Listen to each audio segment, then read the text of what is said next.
Bien, continuando con las clases, vamos a hablar de un tema muy importante que es el tema de arritmias. Es puntual prácticamente el repaso que uno va a hacer de arritmias, pero hay que recordar algunas cosas que son preguntadas y últimamente están trayendo confusión al alumnado. Vamos a hablar primero de las taquiarritmias. De las taquiarritmias, ustedes saben que primero las arritmias, cuando se clasifican, las clasificamos en las taquiarritmias y en las bradiarritmias. Las taquiarritmias son más frecuentes en la práctica clínica diaria, por lo que han sido más preguntadas que las bradiarritmias. Las taquiarritmias se van a caracterizar por varias, tienen en realidad varias características muy comunes. Muchas de ellas tienen alteraciones en su origen por un problema del automatismo. Esa es como que una génesis, una hipótesis de la mayoría de taquiarritmias. La otra es por postpotenciales de acción, que no entran en una fase de reposo y los potenciales continúan una descarga posterior a la que ya hicieron. Y las más frecuentes de la génesis son por reentrada. Vamos a ver nosotros cuando veamos la taquicardia paroxística supraventricular en su génesis por reentrada. Es la forma de taquiarritmia más frecuente de los tres tipos que generalmente vemos de la mayoría de taquiarritmias. Las taquiarritmias, cuando se presentan, pueden presentarse de diferentes maneras.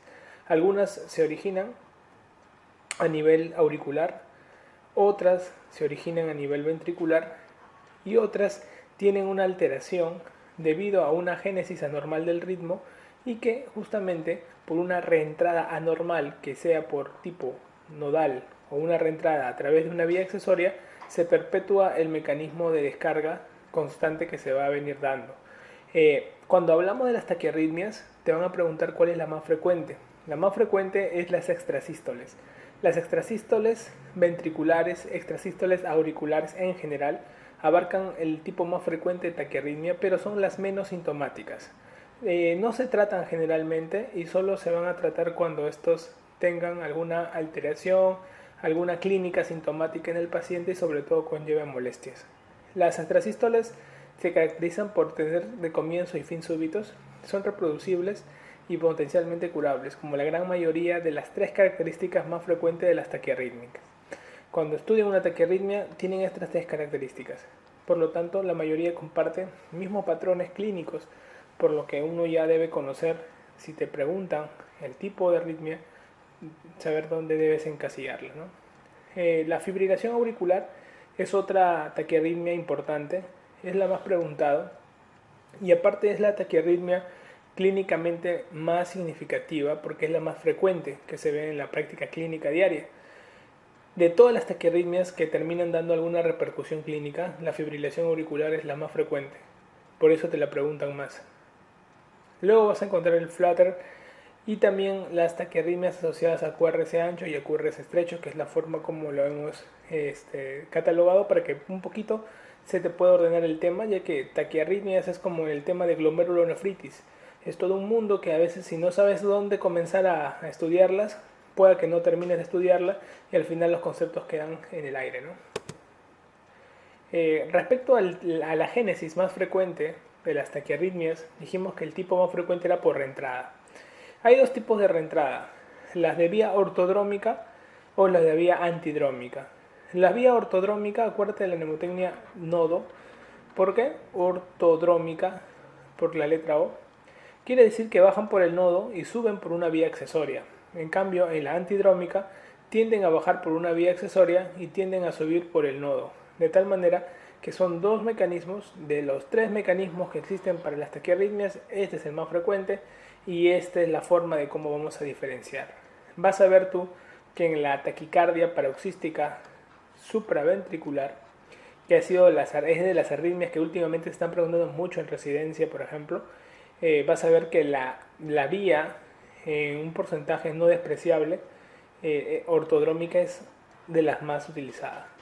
¿Ok? Entonces es interesante cuando yo te hable una reentrada ortodrómica, vas a ver qué tipo de mecanismo de reentrada está haciendo o si es antidrómica. Acuérdate de eso a la hora de ver los tipos. Entonces, si pasamos a estudiar una taquicardia X, un paciente viene con un EKG con más de 100 latidos por minuto y tú comienzas a clasificar esa taquicardia y quieres ver si tiene arritmia o no tiene arritmia, ustedes saben que lo que vemos nosotros primero es el QRS. Si es un QRS estrecho, o sea, quiere decir un QRS normal, menos de 120 milisegundos, o es un QRS ancho, si es más de 120 milisegundos. Entonces, el QRS estrecho, que generalmente van a ser la gran mayoría de taquicardias que vas a ver tú, luego la clasificas viendo los RR. Si entre una onda R y otra onda R hay un espacio equivalente, o sea, una distancia muy parecida, tú dices que es regular. Pero si la distancia entre R y R es diferente entre uno y otro, tú dices que es irregular. Entonces, un QRS estrecho de manera regular tienes estos diferentes algoritmos para poder pensar. Y lo que te van a preguntar, la taquicardia con QRS estrecho, con RRs irregulares porque tiende a tener un R más largo que otro. Generalmente mirando nada más el monitor tú la puedes sacar a simple vista. Tú ves las distancias entre uno y otro y tú vas a ver que las distancias en algunos se parecen y en otros son distintas. Por eso la conocen como la arritmia arrítmica. ¿Y estamos hablando de quién? De la fibrilación auricular. ¿Ok? Entonces te vas a acordar de este tema de QRS estrecho, irregular, fibrilación auricular. Y si hubiera regularidad, generalmente, para las preguntas que te van a venir, se va a valorar lo que es la actividad auricular. Y para ello vas a encontrar mucho al flutter auricular. Es de tipo regular. Hay un flutter que es de conducción variable, que es de tipo irregular, pero eso no te lo que es, eso es para especialidad. Para las preguntas que vamos a ver en residentado, acuérdate que el tipo de caso clínico es una taquicardia con QRS estrecho y con regularidad. Ok, rítmico, hay igual distancia entre ondas R y R. Y acá tenemos el flutter. Entonces tienes otra taquiarritmia que te van a preguntar. Y aparte, no te olvides que cuando queremos ver justamente la diferencia, las distancias entre el RP, si es menor, al PR de una onda de distancia, vamos a estar hablando de la taquicardia paroxística supraventricular. ¿Okay? Eso es muy característico a la hora de estudiar la clasificación de las mismas. Si fuera lo contrario, estaríamos ante una taquicardia auricular, ¿okay? que es también preguntado. Entonces, cuando tú te encuentres ante una pregunta típica de examen y estés evaluando cuál es la taquicardia más frecuente, pues la taquicardia más frecuente es la que normalmente vemos, es la taquicardia sinusal. ¿Ok? Es lo que más vemos, la taquicardia sinusal. El cuadro de taquiarritmias que se enmarcan dentro de una taquicardia es cuando comienzas a estudiarlas con el cuadro de regularidad o irregularidad de las ondas R. Entonces, recordar, QRS estrecho, quiero que te recuerdes 3 arritmias importantes para tu examen. Fibrilación auricular a la cabeza, tienes que dominar todo, por favor, de la fibrilación auricular. El flutter más que todo para comentar algunas cositas, ¿no? en el marco de la fibrilación auricular y lo que vendría a ser la taquicardia paroxística supraventricular. ¿Ok? Con básicamente estos 3 tipos de arritmia son las que te van a permitir conocer lo que son las taquiarritmias de QRS estrecho. Para las taquicardias en general de QRS ancho, tú comienzas a estudiar estas taquicardias de tal manera que la más frecuente es la taquicardia ventricular. La taquicardia ventricular es la taquicardia con QRS ancho más frecuente. Tú vas a observar de que la taquicardia QRS estrecho, por ejemplo, a diferencia de la QRS ancho, generalmente la QRS estrecho, muchos de ellos tienen un corazón, por ejemplo, una cardiopatía aparentemente fisiológica de fondo, ¿no? No hay diferencia. En cambio, la taquicardia ventricular vas a observar de que el corazón tiene una cardiopatía estructural previa, pregunta de examen. Por eso que muchas taquicardias ventriculares, el 75% tienen en su base una cardiopatía estructural, una alteración que hace de que lo predisponga a mayor cantidad de arritmias, a mayor cantidad de daño por fibrilación, a mayor cantidad de extrasístolas que se puedan presentar. O sea, hay una mayor predisposición total para la formación de arritmias en general, ¿no? Entre pacientes con taquicardia ventricular. Entonces, eso quiero que recuerdes porque cuando más adelante estemos viendo las observaciones entre uno y otro, quiero que te recuerdes el momento cuando hablar de una taquicardia ventricular, estás hablando de un corazón con un fondo patológico, a diferencia de las demás que no todas tienen necesariamente un fondo patológico a la hora del tema. ¿Okay? Entonces, ya un poquito que has aterrizado en el tema de taquiarritmias, recuerda las extrasístoles. Tenemos las auriculares y las ventriculares. Las auriculares son poco frecuentes, ya que la mayoría no dan síntomas, no merecen tratamiento. Las ventriculares ocurren más en adultos. Generalmente vamos a ver que ellas no necesitan un tratamiento a menos que hagan clínica o que hagan síntomas. Vas a observar generalmente en estos pacientes con extrasístoles que en caso de que hubiera síntomas, el tratamiento de elección serían los beta bloqueantes, ¿okay? Como tratamiento de las extrasístoles, ya sean auriculares o ventriculares. Eso tenlo presente y eso yo he preguntado. Generalmente, como puedes observar, la extrasístole que se presenta tiende a tener una pausa compensadora que ayuda a mantener el cuadro todavía en una estabilidad eléctrica, ¿no? En tiempo y duración. Dentro de las taquiarritmias, también, como te digo, clínicas más preguntadas, está la fibrilación auricular. La fibrilación auricular es la taquicarritmia más preguntada, la taquiarritmia clínica más significativa, o sea, la que demuestra un cuadro clínico significativo en el hospital, y por ser muy frecuente es la más preguntada en el examen. Vas a verla característicamente con unas ondas F, donde ves una ausencia de onda P. Vas a ver un cuadro de QRS estrecho y los espacios entre R y R son irregulares. La frecuencia auricular que marcan son entre una frecuencia de 300 a 600, donde va el ventrículo a tener una respuesta a ese tipo de descarga y va a hacer de que la diástole pues se vea alterada y el volumen de llenado diastólico se vea mermado con una contracción insuficiente, por lo que muchos pacientes en fibrilación auricular tienden a entrar a una inestabilidad hemodinámica con pérdida haciendo una hipotensión, pérdida del marcado, generalmente la pauta del corazón, teniendo una hipotensión asociada por la descarga de fibrilación auricular, lo que le llamamos paciente con hemodinamia inestable asociada a una arritmia. La clínica generalmente es asintomático, pero cuando se presenta, se va a presentar en un cuadro de palpitaciones, cuadro de disnea. El paciente, si es un paciente con insuficiencia cardíaca de fondo y se escuadra con un cuadro de fibrilación auricular, generalmente la insuficiencia cardíaca tiende a descompensarse, y eso es lo que hay que tener en cuenta con estos pacientes. La etiología de la fibrilación auricular tú la debes conocer. Generalmente la predisponen muchas causas, hasta la misma intoxicación alcohólica, la misma intoxicación por drogas. Un paciente puede ser descompensado a una fibrilación auricular, pero generalmente cuando hablamos de cardiopatía asociamos cuadros clínicos típicos orgánicos de dilatación de la aurícula izquierda.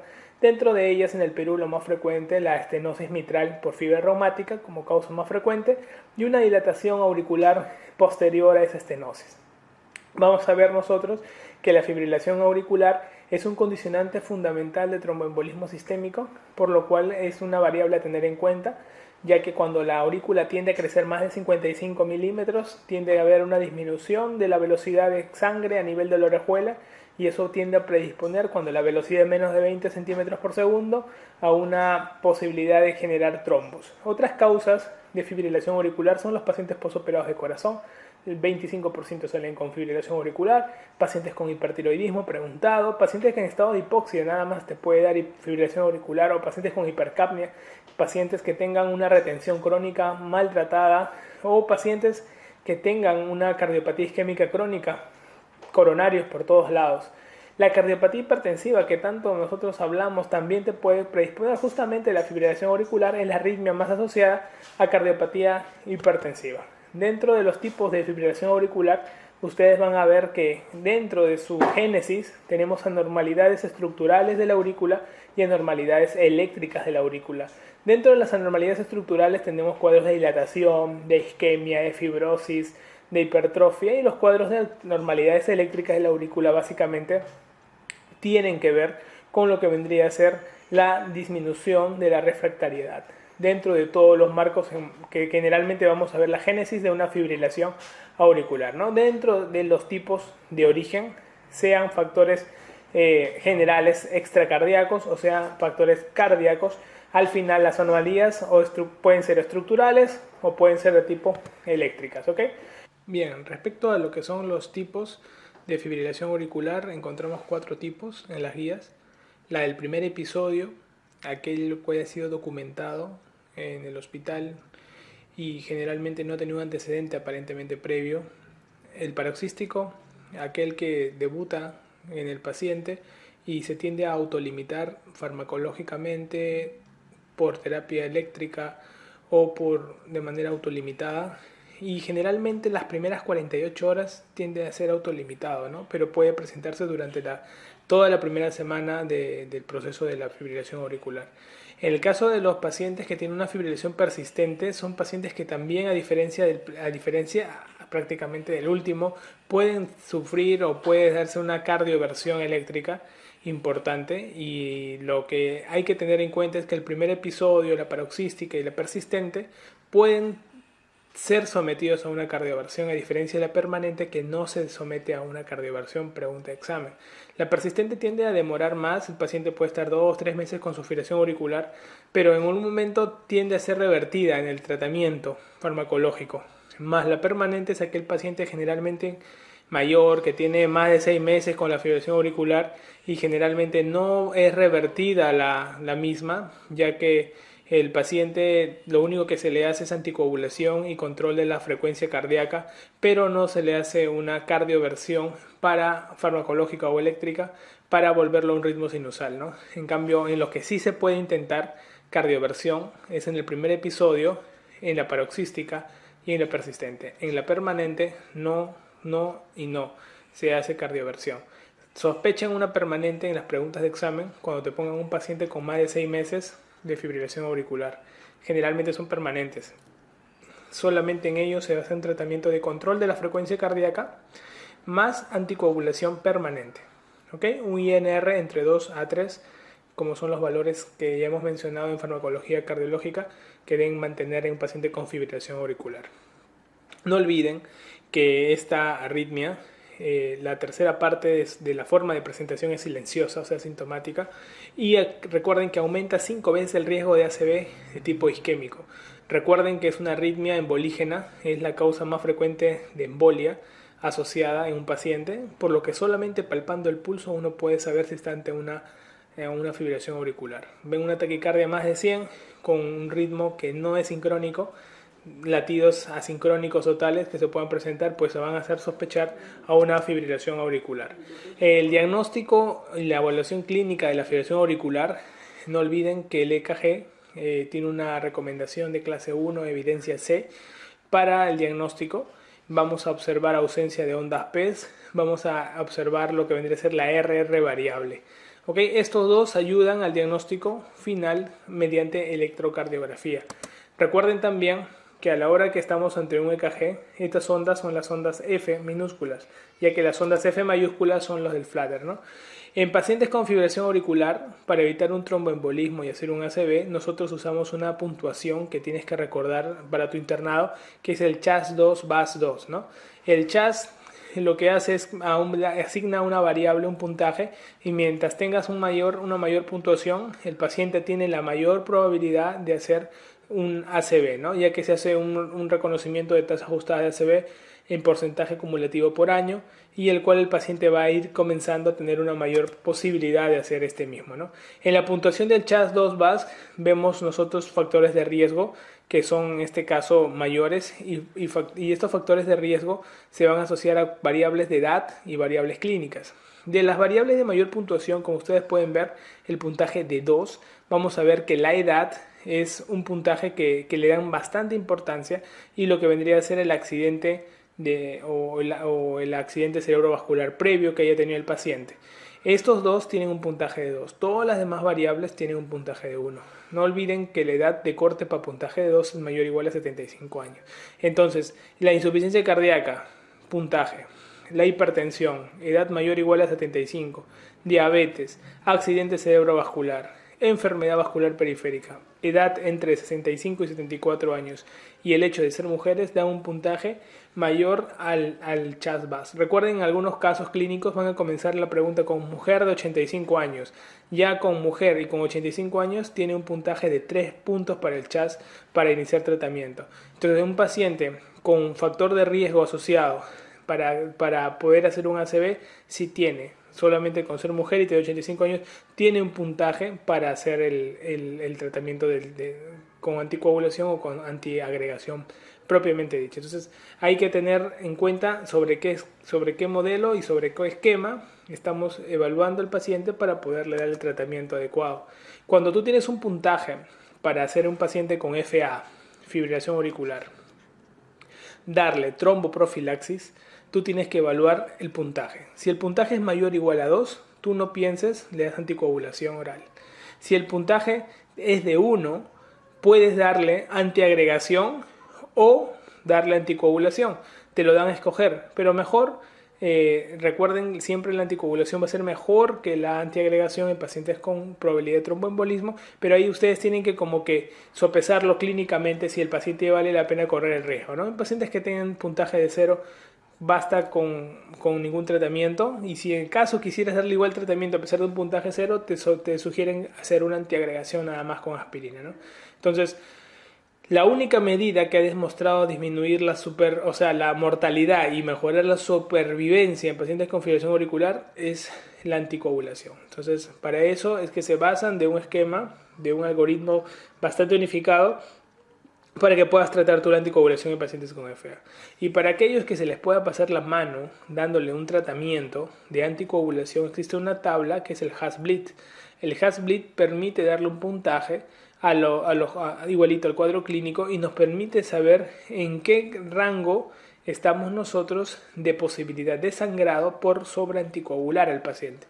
Y para eso también tenemos variables que vamos a medir. Entonces tú manejando tu CHAS-2-VASc y tu HAS-BLIT, tú tienes una probabilidad de jugar con ambos tratamientos en un paciente con fibrilación auricular. Acá están los diferentes tipos de anticoagulantes orales. Recuerda que el anticoagulante oral más usado en el mundo es la warfarina. Pues la warfarina tranquilamente, un paciente con fibrilación auricular mantiene un INR entre 2 a 3, que es la mayoría de INRs que nosotros normalmente manejamos. Si no quieres tener un control, puedes utilizar el rivaroxaban, que es como utilizar una enoxaparina, o sea, un inhibidor factor 10 activado por vía oral y que te va a servir bastante. Y tienes acá las demás restricciones que van a ir dándose dependiendo de la disminución de la función renal, ¿ok? Pero acuérdate que nosotros manejamos más que todo la warfarina, hacemos un control mensual de estos pacientes y tratamos de mantener su anticoagulación entre rangos de 2 a 3, ¿ok? En lo que vendría a ser el tratamiento de la fibrilación auricular, recuerden ustedes, para todo en general, cuando una arritmia que te pongan en la pregunta de examen y te dicen que el paciente tiene una alteración hemodinámica, y te vas a dar cuenta de eso porque tiene una hipotensión, está muy taquicárdico, tiene un cuadro aparentemente de shock. En esos casos, bueno, sea la arritmia que sea, si tiene alteración hemodinámica, se hace cardioversión eléctrica, ¿ok? La cardioversión eléctrica tiene una forma de marcar en la máquina, ya que la cardioversión eléctrica es diferente a la desfibrilación. Cuando tú desfibrilas a un paciente, tú lo desfibrilas con dosis máxima. Y la dosis máxima es de 4 a 5 joules por kilo. ¿Ok? Esa es la desfibrilación. En cambio, cuando tú haces la cardioversión, quiere decir cardiovertir significa volver al ritmo sinusal y quiere decir que el paciente tiene un ritmo previo. Entonces, el paciente con una desfibrilación ha tenido generalmente una taquicardia ventricular, una fibrilación ventricular. Tú desfibrilas porque sabes que lo que sigue es la muerte, entonces tú le das dosis tope, 4 a 5 joules por kilo. En cambio, una cardioversión eléctrica es un paciente que puede llegar con su anticoagulación y puede llegar a tu consulta, lo sedas y haces una cardioversión, es de 1 joule por kilo, ¿no? De 0,5 a 1 joule por kilo, y el término de cardioversión eléctrica es volverlo al ritmo sinusal, sacarlo de una arritmia y volverlo a un ritmo sinusal. Entonces es diferente porque a veces algunos se confunden de hacer cardioversión eléctrica y están haciendo una desfibrilación, ¿no? Dosis de desfibrilación. Entonces, si tiene alteración hemodinámica es cardioversión eléctrica. Si no tiene alteración hemodinámica, depende del manejo, ¿no? Como yo te dije, hay 4 tipos de fibriladores. Si no tiene alteración hemodinámica, puede ser, primero, tienes el escenario de un paciente con una fibrilación auricular de menos de 48 horas de duración o que ya recibió anticoagulación oral por 4 semanas luego de haberse diagnosticado la fibrilación. Entonces, en él tienes 2 alternativas. haces cardioversión eléctrica, bacán, o haces cardioversión farmacológica. Y la cardioversión farmacológica la puede hacer con dos grupos. Si él tiene un antecedente de daño estructural en el corazón, lo haces con amiodarona. Y si él no tiene ningún daño estructural en el corazón, lo haces con propafenona o flecainida, que son antiarrítmicos de grupo 1C. ¿Okay? La dronaderona y el sotalol, acuérdate que te ayuda a disminuir recurrencias en pacientes con fibrilación auricular. Pregunta de examen. En pacientes que tienen más de 48 horas con la clínica, o sea, estamos hablando de aquellos que han debutado, por ejemplo, con una paroxística, pero con más de 48 horas, con una persistente o una permanente, tú sabes que la permanente no se hace cardioversión, entonces tienes o persistentes o una paroxística de más de 48 horas, tú vas a ver a este paciente, si tiene más de 48 horas con la arritmia, ya no lo puedes cardiovertir ni farmacológicamente ni eléctricamente, porque hay probabilidad de 5% de crear coágulo en la aurícula. Entonces, a estos pacientes, ¿qué se le hace? Depende del hospital. Si tú tienes un hospital con un ecotransesofagio que permite ver trombos y todo, listo, le metes la ET y dices, no hay trombo, ya, haces cardioversión eléctrica o farmacológica. Pero como no todos los hospitales van a disponer de esa probabilidad en ese momento, ¿qué es lo que se hace en la guía? La guía no se hace paltas, te manda anticoagularte por 4 a 8 semanas. Anticoagulación 4 a 8 semanas a su casa. Que mantenga un INR de 2 a 3. Y después de 4 a 8 semanas, por ese 5% de pacientes que hacen coágulos en la aurícula, tú vienes después de 4 a 8 semanas. Se supone que ya estás anticoagulado, quiere decir que ya no hay coagulitos ni nada, y recién te sometes a una defibrilación, en este caso una cardioversión eléctrica o cardioversión, farmacológica. Cualquiera de las dos, dependiendo de lo que tengas en el momento. Ustedes saben que la cardioversión eléctrica tiene mejores resultados que la cardioversión farmacológica. Y después que te han hecho la cardioversión, pues sigues la anticoagulación mínima al menos por 4 semanas más. Y ese es el manejo de los pacientes que no tienen inestabilidad hemodinámica en general de pacientes fibriladores. Este manejo te lo he tratado de hacer bastante esquemático y bastante sencillo para que lo recuerdes para todas las preguntas de examen que más adelante vas a ver. Vuelve a analizar la conversación que hemos tenido para que puedas fijar esos conceptos. Muchos preguntan, ¿a toda fibrilación auricular hay que volverla al ritmo sinusal sí o sí? La respuesta es no. En pacientes que tú vas a volver al ritmo sinusal son pacientes que tú has valorado muchas cosas. Has valorado que sí, tiene gran posibilidad de revertirse, o sea, que pueden ser a lo mucho hasta incluso los persistentes, pero no los permanentes. Y en pacientes que no has valorado la posibilidad de revertir porque sabes que es bien difícil la respuesta, tienden a recidivar, a recurrir, tú lo único que vas a hacer es una anticoagulación permanente y control de la frecuencia cardíaca. Y el control lo puedes hacer con fármacos controladores. A la cabeza los beta bloqueantes, la digoxina, los calcio antagonistas, como el diltiazem, te van a ayudar mucho en el control de la frecuencia cardíaca. En algunos casos podemos hacer tratamientos para la fibrilación auricular cuando esta es muy molesta. Y en el caso de estos pacientes que hagamos tratamiento lo podemos hacer intraoperatoriamente siempre y cuando la aurícula no sea más de 60 milímetros, ya que no valdría la pena, sino entonces hacemos una ablación criotérmica. O lo podemos hacer por vía percutánea con cardiología intervencionista, también se puede hacer, de tal manera que hay muchas formas de hacer una ablación en un paciente con fibrilación auricular. Recordar entonces, la única forma más eficaz de todos los pacientes que sí se logran revertir y que pueden prevenir nuevos episodios, el único tratamiento eficaz para prevenir nuevos episodios es la amiodarona.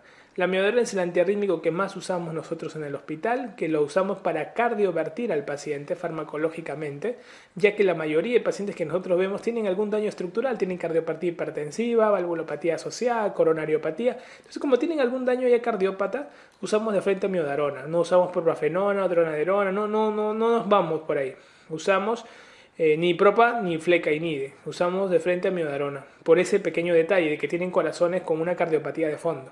Y van muy bien, la amiodarona es excelente, acuérdense, estudien muy bien los efectos adversos de la amiodarona, como lo hemos visto en antiarrítmicos, eso siempre lo preguntan, pero ya más o menos tienes el esquema general de la fibrilación auricular, ¿no?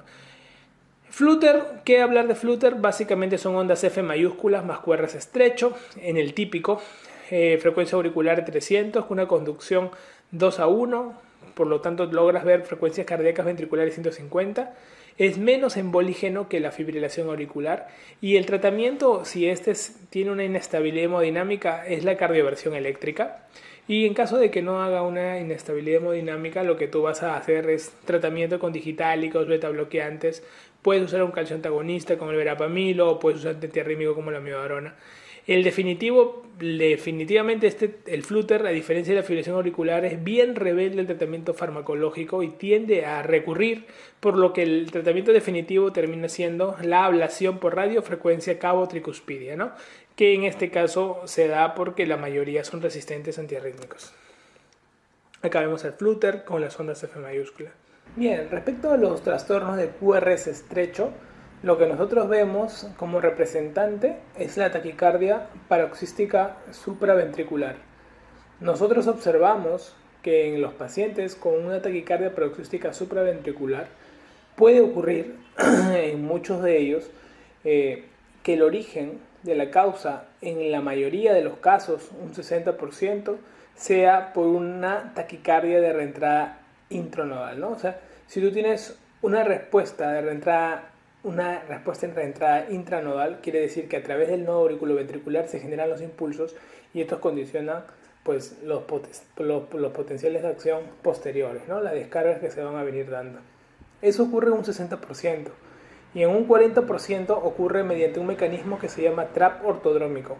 Quiere decir que la vía de llegada va a ser a través del nodo auriculoventricular y la vía accesoria de reentrada, pues por una vía que va a comunicar aurículo y ventrículo.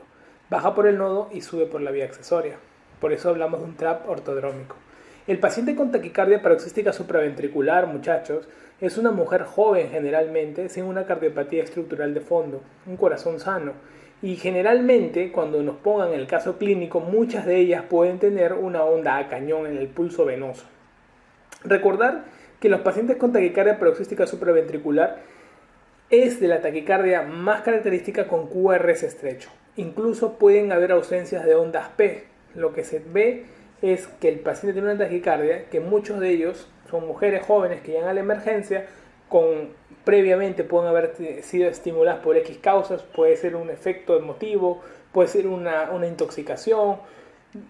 Llegan de la nada de emergencia, muchos se confunden con una fibrilación auricular, pero a diferencia de la fibrilación auricular, como estamos viendo nosotros, ellos es un trastorno más que todo rítmico, no tiene un trastorno arrítmico en las R's, y vemos que si bien la taquicardia con voltajes aproximados entre 200 y 250 en la mayoría de los casos, vemos que el paciente, si viene hemodinámicamente inestable, lo que tenemos que hacer es lo que hacemos siempre en las arritmias, cardiovertir. En cambio, si el paciente viene estable, lo primero que hay que hacer es una maniobra vagal. Una compresión a nivel del ángulo de la mandíbula por 5 segundos con el paciente en decúbito porque puede desplomarse, y lo que vamos a hacer nosotros es tener una respuesta a esa compresión, que es una bradicardia. En caso de no tener una respuesta, podemos tentar con un fármaco. El fármaco que más usamos es la adenosina, 6 miligramos de adenosina endovenosa, como una respuesta a ese mecanismo. Es importante saber también que dentro de estos trastornos QRS estrecho existe un trastorno que se llama el síndrome de Wolff-Parkinson-White, muy carecido. Esto ocurre más en pacientes varones jóvenes, donde se asocia una deformación de ascenso a la hora de la formación de la onda R, y vamos a ver nosotros que el PR lo tiene corto, por ello está dentro agrupado de los síndromes de preexcitación con alteración de la onda de ascenso en la onda R. Y al ver nosotros este tipo de pacientes, se ven que su génesis sobre todo se debe a un TRAP ortodrómico. Estos pacientes tampoco tienden a tener una cardiopatía estructural previa, y en caso lo tuvieran, se asocian muchos de ellos a anomalías como la anomalía de Epstein. Es importante saber que el síndrome de Wolff-Parkinson-White también puede responder a maniobras vagales, pero muchos de ellos tienden a no tener una buena respuesta, y por lo cual se tiene que dar un tratamiento farmacológico. Si el paciente tiene una hipotensión, lo que nosotros hacemos es uso de adenosina, y en caso de no tener una hipotensión asociada, podemos ayudar a revertir farmacológicamente con verapamilo. Esto es dentro del Wolff-Parkinson-White. Entonces acá está la taquicardia paroxística supraventricular. Vamos a ver caracterizada generalmente por una mujer no es un poco sexista la clase, pero generalmente es representada por una mujer que está en un estado bastante excitado por X causas. En el EKG que tomamos en la emergencia no encontramos ondas PES y encontramos QRS estrechos y rítmicos, una frecuencia de 150 a 250, el fenómeno de reentrada, dijimos como causa más importante en su génesis, inicio y cese brusco, y el paciente, muchos de ellos se quejan de que hay unas palpitaciones en el cuello, ¿no? Por eso encontramos las famosas ondas a cañón en el pulso venoso yugular.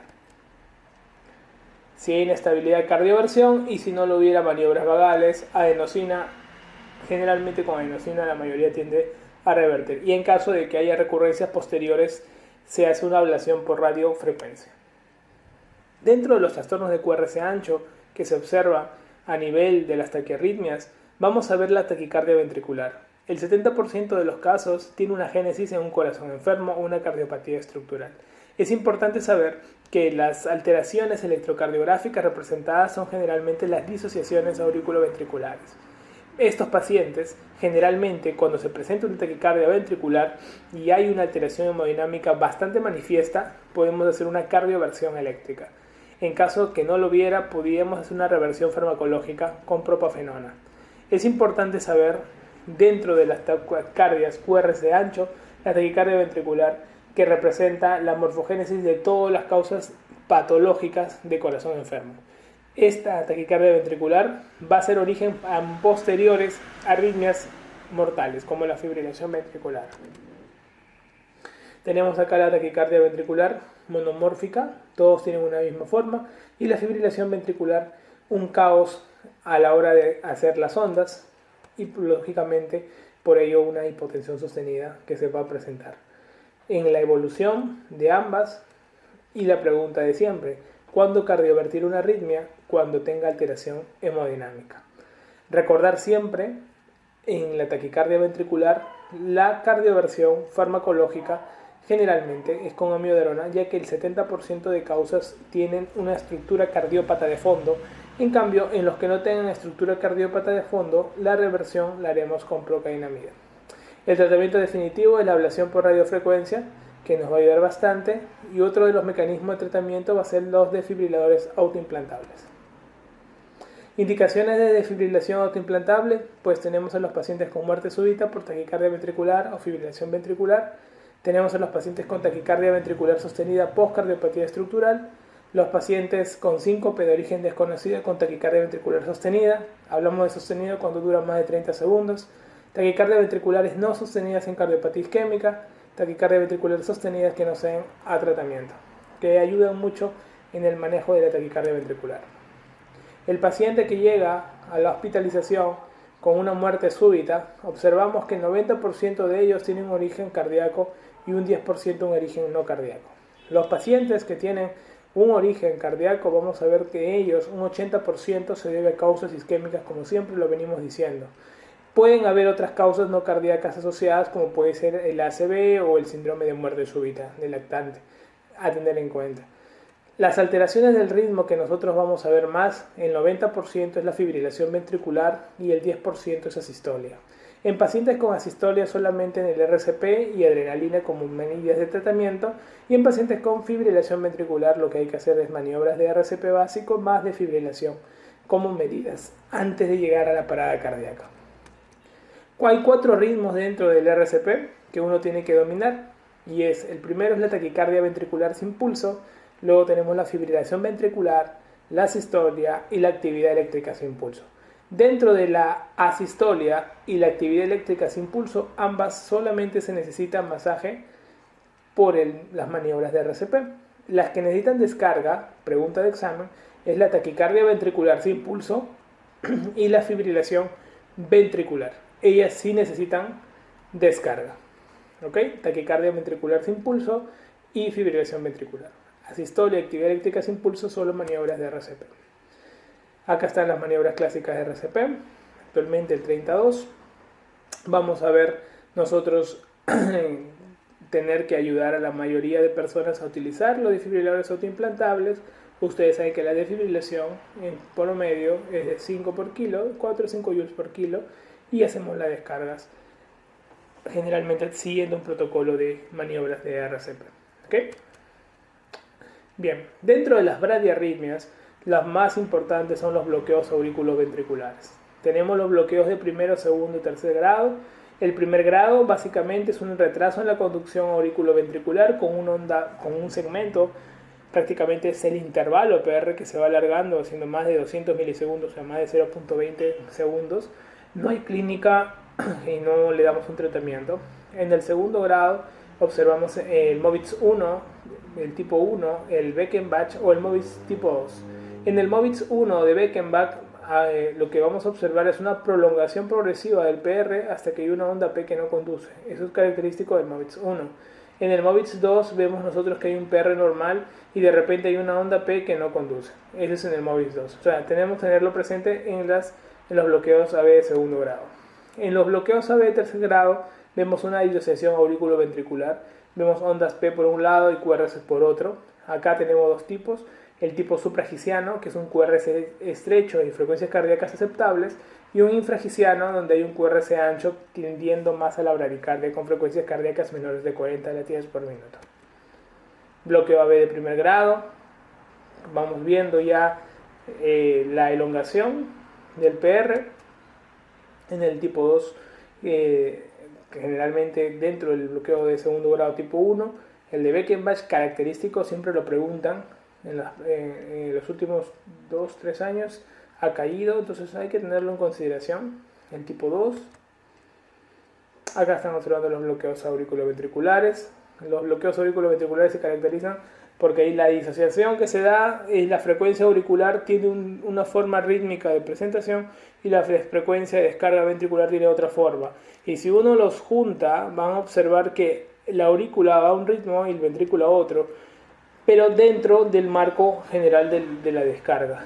¿Okay? Entonces eso es bien característico a la hora de poder estudiar los electros en estos pacientitos. Indicaciones de marcapaso, pregunta de examen, este cuadrado, te lo he separado. ¿A quiénes siempre tienes que indicar marcapaso? A pacientes con bloqueo AB de segundo grado, ¿qué tipo? ¿1 o 2? Al tipo 1 cuando haga síntomas, o sea un Beckenbach con síntomas le pongo marcapaso. Si no da síntomas, tranquilo, no necesita. Pero el tipo 2 siempre. A un bloqueo AB de alto grado, un tipo 2 de alto grado. Un bloqueo AB de tercer grado, también. Bloqueo alternante de ramas, donde veo un bloqueo completo de rama izquierda asociado a un bloqueo completo de rama derecha. También deberían tener marcapaso. Estas son preguntas clásicas de examen. ¿Okay? Acá solo cuando hay síntomas secundarios podemos utilizar marcapaso. Acá hay otras situaciones donde pueden utilizarlo. De todas estas situaciones, la que ha sido generalmente más preguntada es la hipersensibilidad del seno carotídeo, que es una causa de uso de marcapaso. Pero las que siempre se utilizan deberías tenerlo presente de cara a las preguntas de examen. Bien, esperamos con esto haberte solucionado todas las dudas en taquiarritmias y bradiarritmias. Es lo más importante y lo único que debes recordar de cara al examen. No te compliques la vida con la torsada de points, no te compliques la vida. Lo que queremos es que tengas los datos puntuales de las arritmias, cómo se clasifican, cómo se manejan, cómo se tratan a la hora de enfrentar al paciente en la vida real, en un monitor y poder interpretar la arritmia. ¿Okay? Bueno, nos veremos en las siguientes clases. Un fuerte abrazo para todos.